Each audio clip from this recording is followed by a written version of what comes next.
Hogwarts Legacy is probably going to be a live service? What the fuck? Hogwarts Legacy 2 is probably going to be a live service. Warner Brothers says AAA console market isn't enough. Hogwarts Legacy 2 is practically a certainty.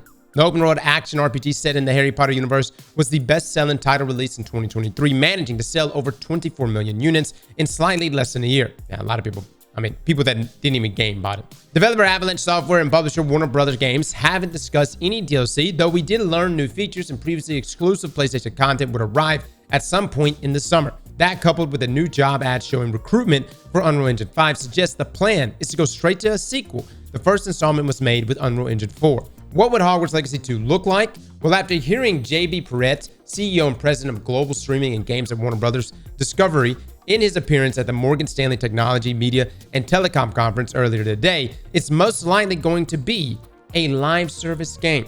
Perrette went on to say that the AAA console market is inconsistent and the goal is to entice players on an ongoing basis instead of just for big one-off launches. It's a bold thing to say right after Suicide Squad, right?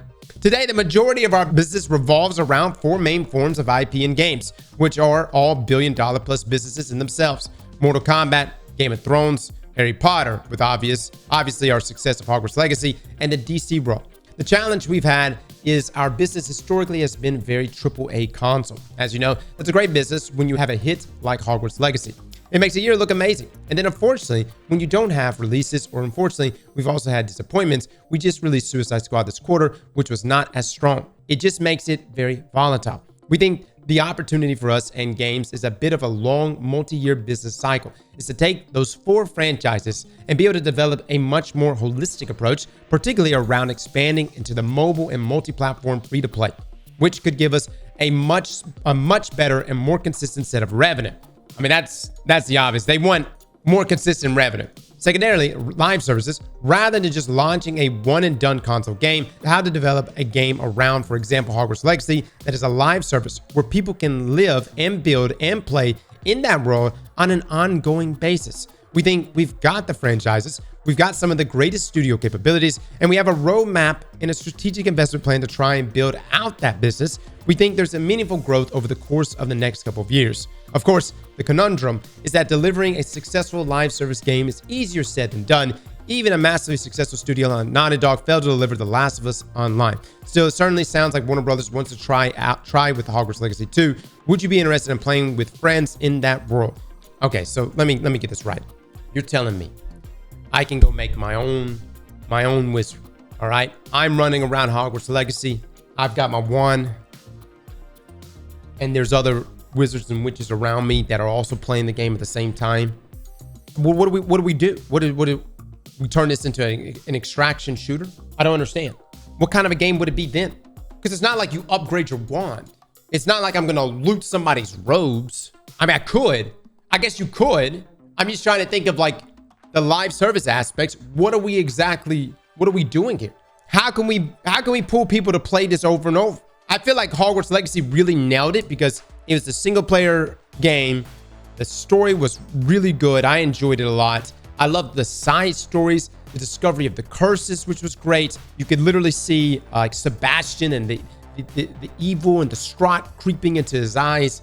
It worked for that style, that single player game, but for a live service, I don't know. I'm worried that we're going to be in a similar situation to Suicide Squad. And even though I didn't necessarily hate Suicide Squad, obviously it didn't land. Hogwarts outsold Call of Duty in the UK, and Warner Brothers still see it as a financial failure. It's crazy. I think that they're probably just sitting there and they're like, damn, how could we have capitalized on this more?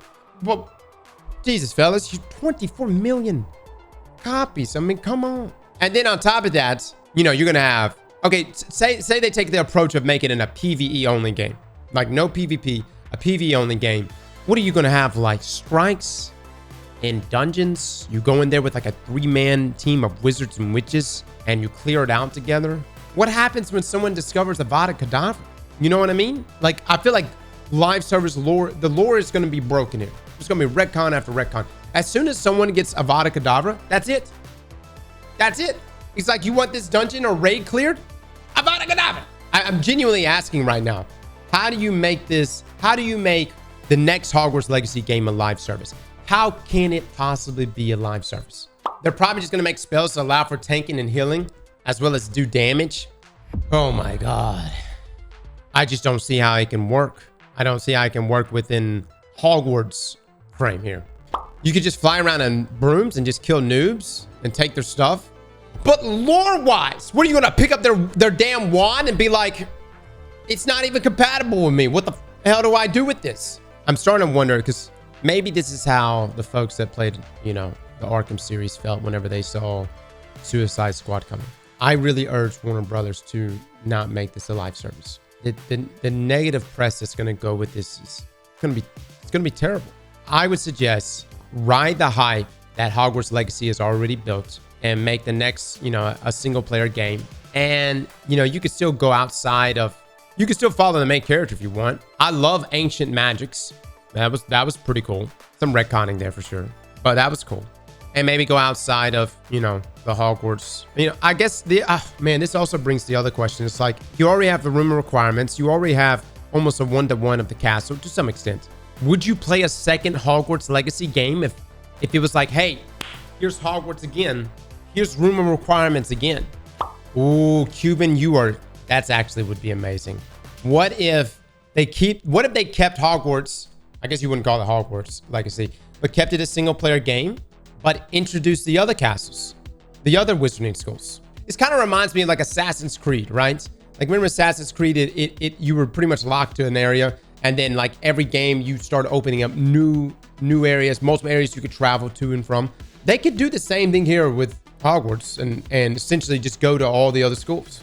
All right, hold on. Just to play devil's advocate, what if they made a live service game where all the schools competed against each other, and they made it some crazy like territory, wizard versus witch, but like a much more, not a tri-wizard tournament, like I'm talking like much more lethal, essentially new rule. Look, I'm just trying to figure out how they can turn this into a live service game.